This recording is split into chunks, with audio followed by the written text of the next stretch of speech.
لو عايز ازاي تتعلم تتداول بطريقة ذكية وطريقة محترفة اكتر من المتداولين اللي موجودين في الماركت، يبقى لازم تتفرج على الفيديو ده للاخر.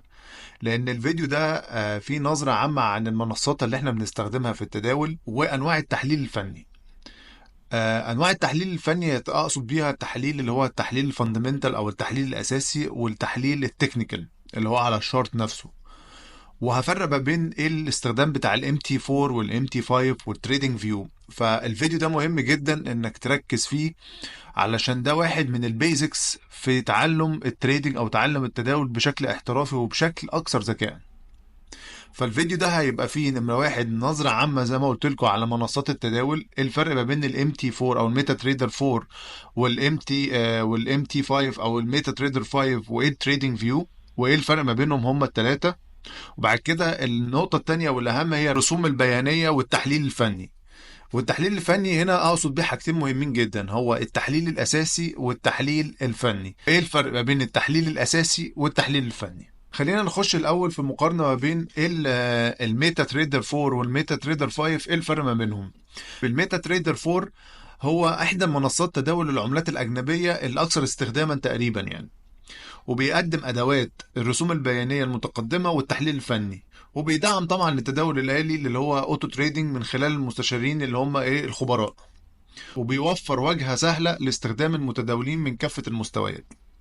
طيب الميتا تريدر 5 ايه الفرق ما بينه؟ هو يعتبر خليفه الميتا تريدر 4 مع مميزات اضافيه طبعا، وبيدعم مجموعه واسعه من الادوات الماليه بما فيهم ذلك الاسهم والسلع والكوموديتيز والجولد والنفط وكل حاجه، ادوات الرسم البياني المحسنه والتايم فريمز المختلفة، واخيرا تحسين قدرات تنفيذ الاوامر. وطبعا انا حاطط التو لوجوز عشان تبقى شايف الفرق بين الام تي 5 والام تي 4. فده الفرق ما بينهم يعني، لان في ناس بتتلخبط وتقول لك طب انا ابتدي بالام تي 4 ولا الام تي 5.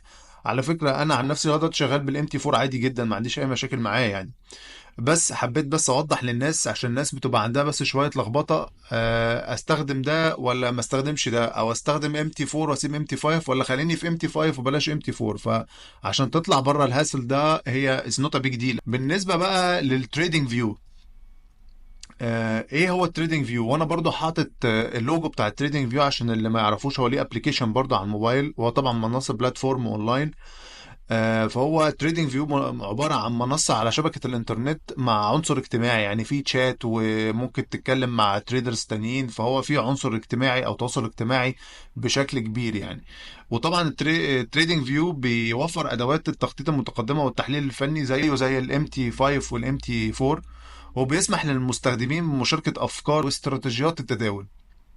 وعلى فكرة الام تي 4 يمكن الوصول اليه من الاجهزة المختلفة، يعني اقصد ان هو على على اللابتوب ممكن، او على البي سي بتاعك ممكن تخش اونلاين عليه تريدنج فيو دوت كوم وتخش تشوف المنصة بنفسك، او ممكن تنزل الابليكيشن على على الاندرويد او الاي او اس، موجود يعني الابليكيشن بتاعه مفيش اي مشكلة.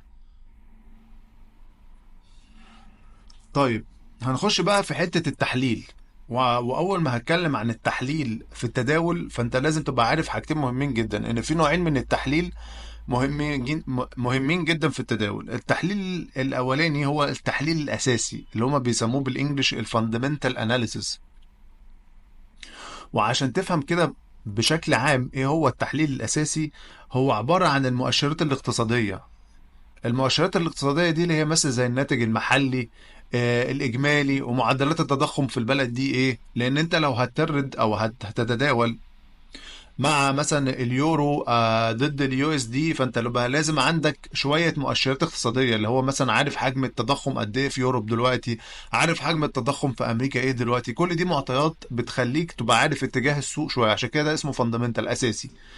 تاني نقطة مهمة هو نسبة السعر الفايدة على العملات، يعني هل الدولار عليه فايدة دلوقتي ولا لا، هل اليورو عليه فايدة دلوقتي، وده طبعا بتشوفه اونلاين يعني. تالت نقطة هو سعر فايدة الدولار، ودي حاجة مهمة جدا از تريدر او از متداول انك تبقى عارفها وانت في تحليلك، وانت كمان في تنفيذ الصفقات بتاعتك. لازم تبقى عارف الدولار عليه فايدة دلوقتي، هل الفيدرالي بيزود الفايدة، هل الفيدرالي مثبت الفايدة، ولا هل الفيدرالي بينقص الفايدة، لان كل ده ليه انعكاسات على الماركت وعلى التحليل بتاعك.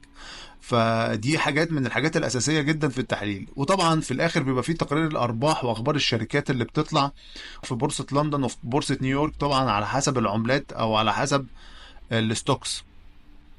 بس انا هوريكم ويب سايت مهم جدا تقدر تعرف عليه حتى الاخبار، عشان تعرف اذا كان في في حركه في السوق النهارده، او النهارده هيبقى يوم في فولاتيليتي زي ما بيسموه.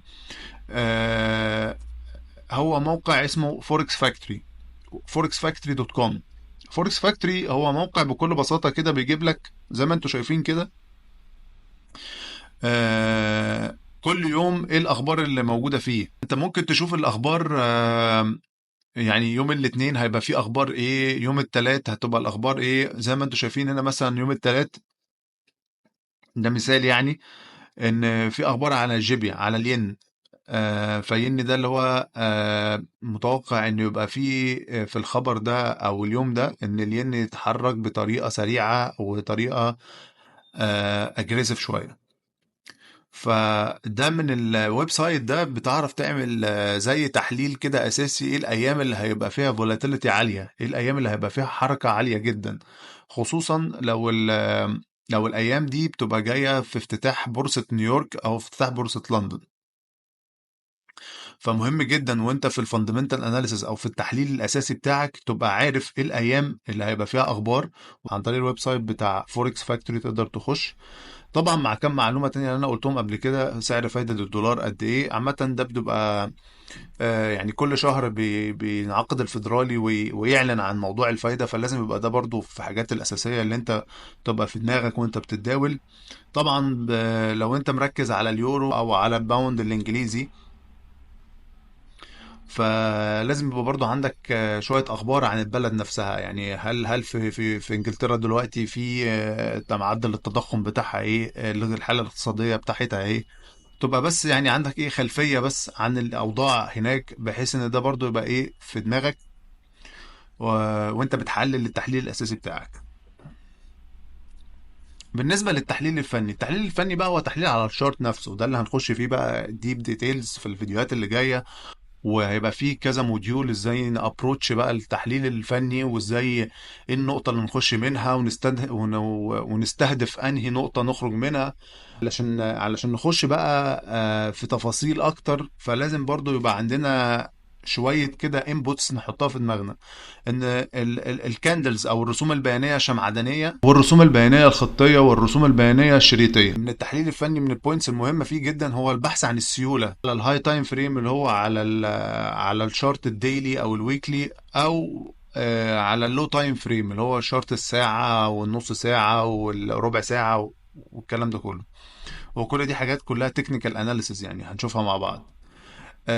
عايزك بس تحط كده في دماغك الاول ان احنا في الفيديو ده او في الكورس ده احنا هنعتمد حاجتين اساسيتين مالهمش تالت. في اي رسم بياني او في اي شارت بعد كده هنفتحه مع بعض، انا عايزه بقى تنسى بقى موضوع الريزيستنت والسبورت اللي هو الدعم والمقاومه، لان يعني انا ضد الفكره دي تماما، ومتاكد ان في ناس كتير بتستغل الموضوع ده استغلال سيء. انا بقولها قولا واحدا، انا ما عنديش استراتيجية الدعم والمقاومة، السيولة والقصور. السيولة اللي هي الليكويديتي، هنشوف الليكويديتي او الشركات الكبيرة او البنوك بتبقى حاطة الستوب لوز فين او التيك بروفيت بتاعها فين، لان دي هتبقى مناطق احنا بنستهدفها بعد كده. والقصور اقصد بيها هنا الفير فاليو جابس، دايما دي هنشوفها برضو في الشارت. خليني افتح معاكم الشارت كده كمثال كده ونشوف الدنيا هتمشي ازاي. هنا مثلا ده شارت على الديلي، على الوان داي او على الديلي شارت بتاع اليو اس 30، اليو اس 30. انا زي ما انتم شايفين كده اقصد بقى بمناطق الليكويديتي اللي هي ايه، مناطق السيوله، زي الباي سايد ليكويديتي اللي فوق دي منطقه سيوله، السيل سايد ليكويديتي ديلي فير فاليو جاب دي منطقه القصور. دي الفاندمنتالز او دي الحاجات اللي هنعتمد عليها اساسي في تحليل اي شارت بعد كده. اول ما ابتديت كنت مقتنع جدا بموضوع السبورت والريزيستنس ان هي مقاومه والدعم، وكنت متأكد ان دي واحدة من الاستراتيجيات الناجحة جدا في التحليل التكنيكال يعني. وبعد كده اكتشفت طبعا مع الوقت ان انا يعني كل ما بستخدمها بخسر بس. يعني انا ما فيش مرة افتكر ان انا استخدمت موضوع الريزيستنت والسبورت ده غير وكانت الصفقة خسرانة يعني. فاكتشفت ان مش هو ده اللي اكيد الناس يعني او البنوك او الشركات بتعتمد عليه في تحليل صفقاتها يعني. فمهم جدا انك تفهم معايا الكونسبت ده وتفهم معايا المبدأ ده، لان احنا كل تحاليلنا بعد كده وكل الموديولز اللي جايه اللي انا هشاركها وانزلها في الحلقات الجايه هتبقى بتعتمد على النظريه دي. وعايزك تروح وتجرب ورايا، يعني تروح وتعمل باك تيست، تجرب الموديولز دي شغاله ولا لا في الاوقات اللي هقول لك عليها. لان احنا مش هنعمل بس تحليل، لا احنا هنعمل تحليل في اوقات معينة على تايم فريم معين في ايام معينة، علشان تضمن ان الصفقة اللي انت بتخشها بتبقى هاي probability ان هي او احتماليتها لتحقيق الربح كبيرة جدا. بشكركم يا جماعة على المتابعة، وهستناكم في الحلقات الجاية.